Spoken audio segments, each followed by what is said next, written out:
Aloha beautiful beings, welcome to this video, welcome to this channel. My name is Chata, sending you a bunch of aloha vibes from Hawaii, and I want to talk about emotions today.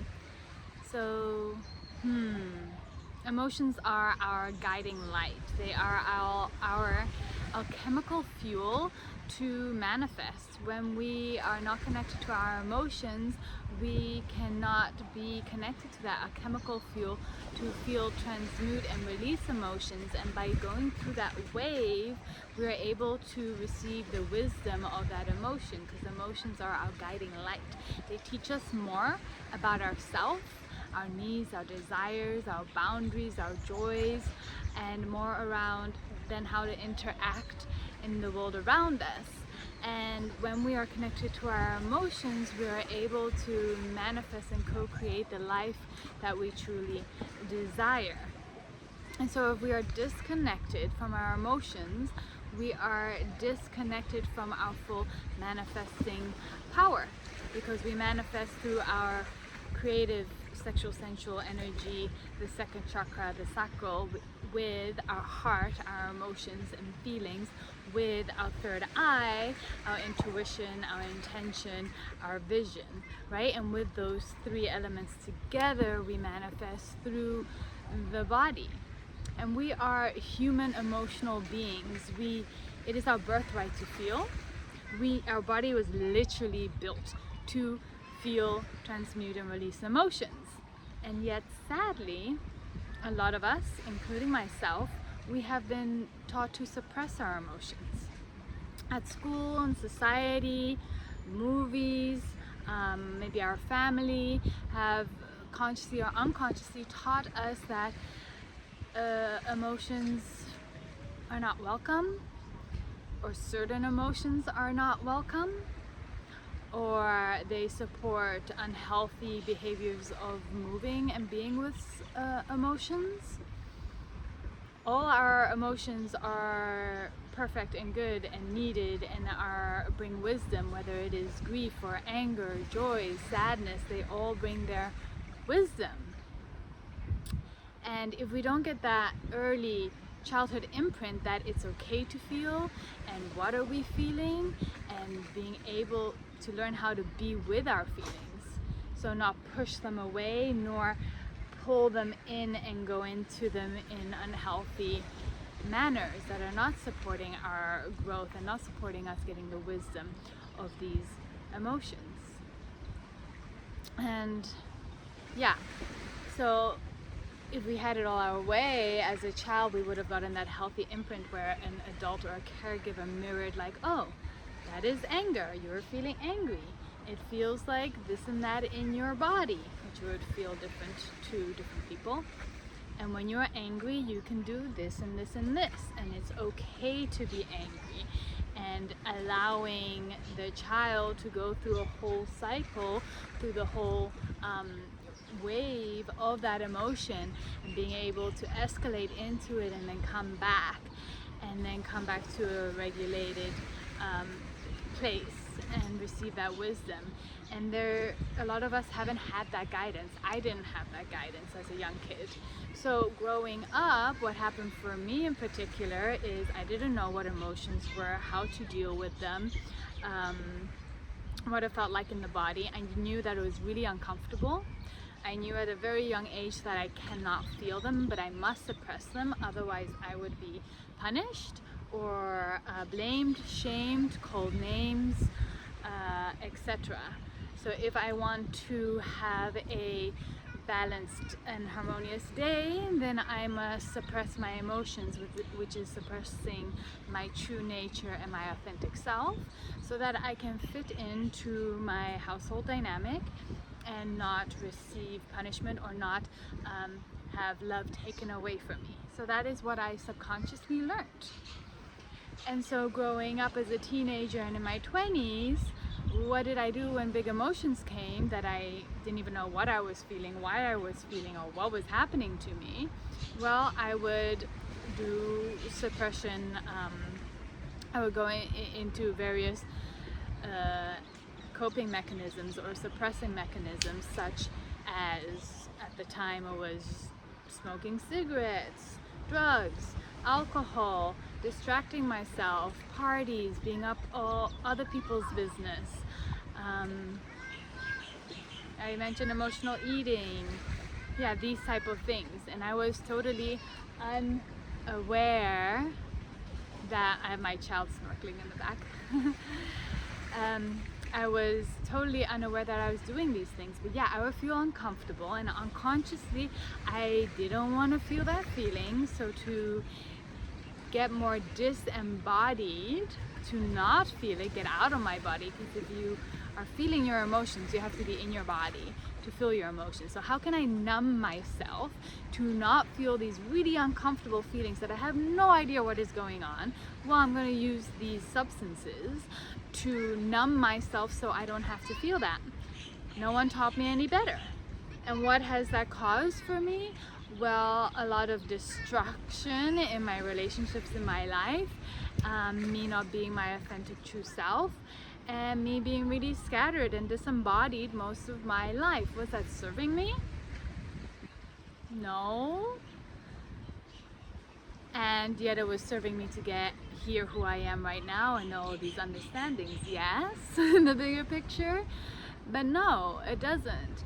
And when we are connected to our emotions, again, going through a wave of emotions, we receive those wisdoms, those understandings. Each emotion brings you content of who you are, what you desire.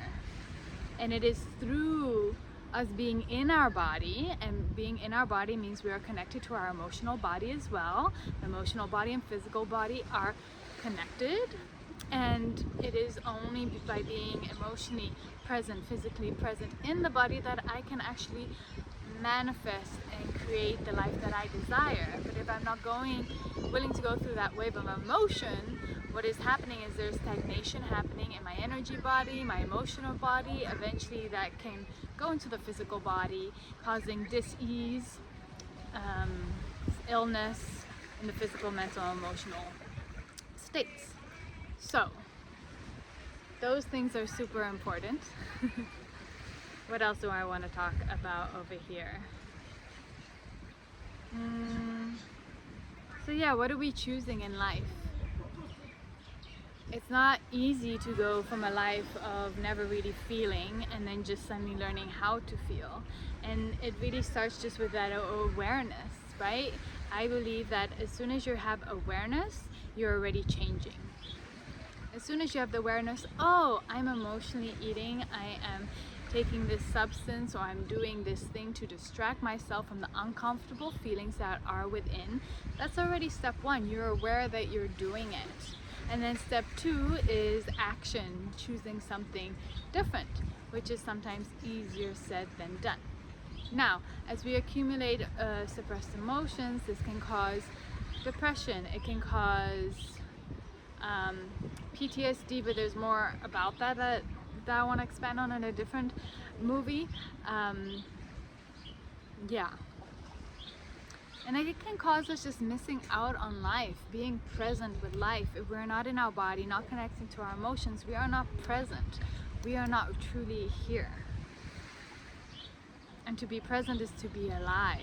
To be an emotional, human feeling being is to be alive and to be with our emotions.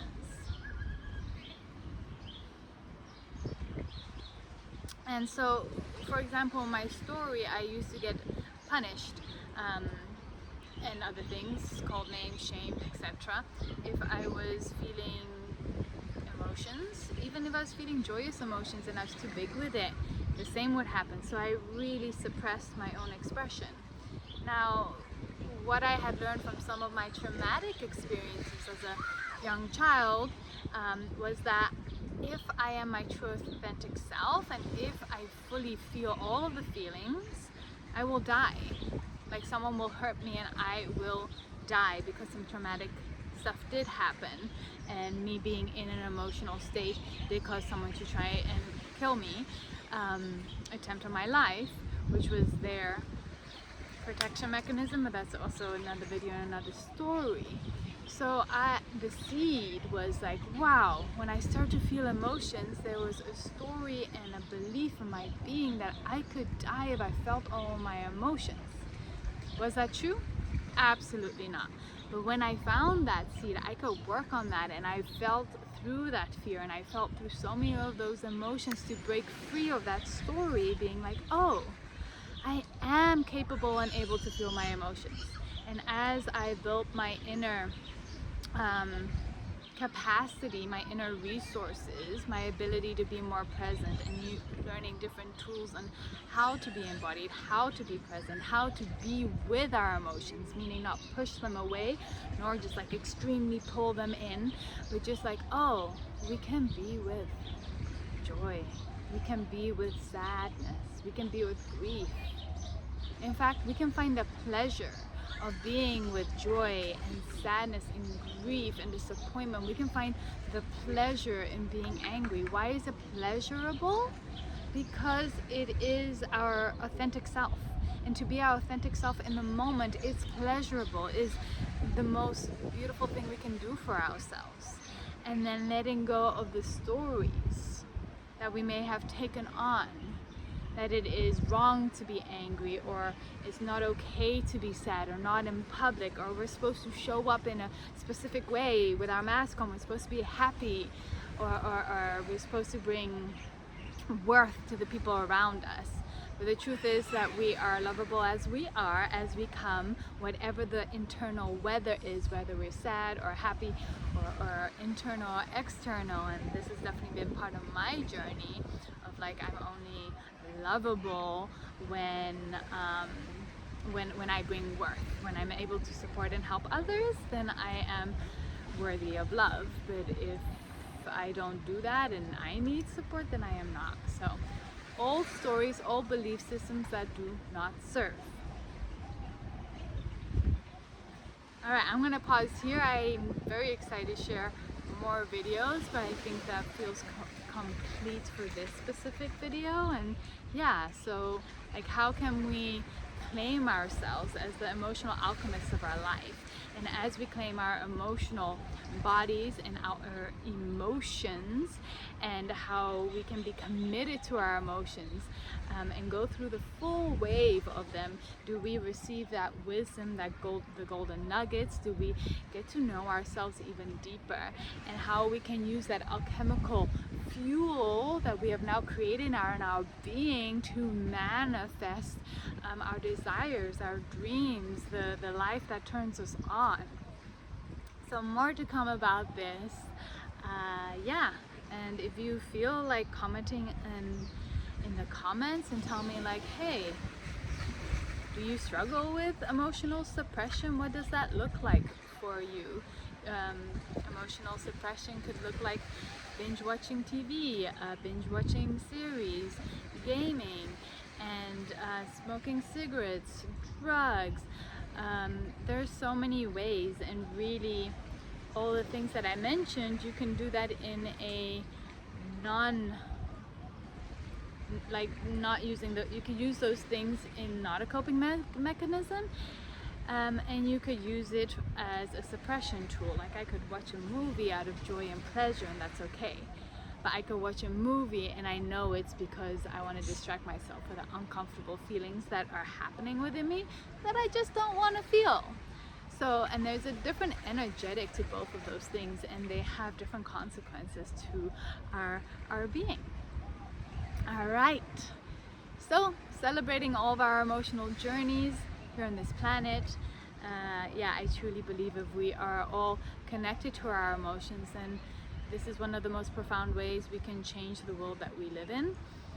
People who are disconnected with their emotions, it's easy to destroy the ocean or go to war and kill other people or make bombs, because we're disconnected of our heart, disconnected with our emotions. So it's easier to make these types of choices. But if we're all more in our heart space and connected to our emotions, we cannot choose those choices, you know, because we can feel the hurt that we're doing, and we're not separate from another. So like, yeah, I truly believe as we step into more of our emotions, you know, it's an amazing world that we can co-create for ourselves, each other, and for our children. All right, lots of love to you and all that you do and all that you are. Thanks for tuning in. Bye.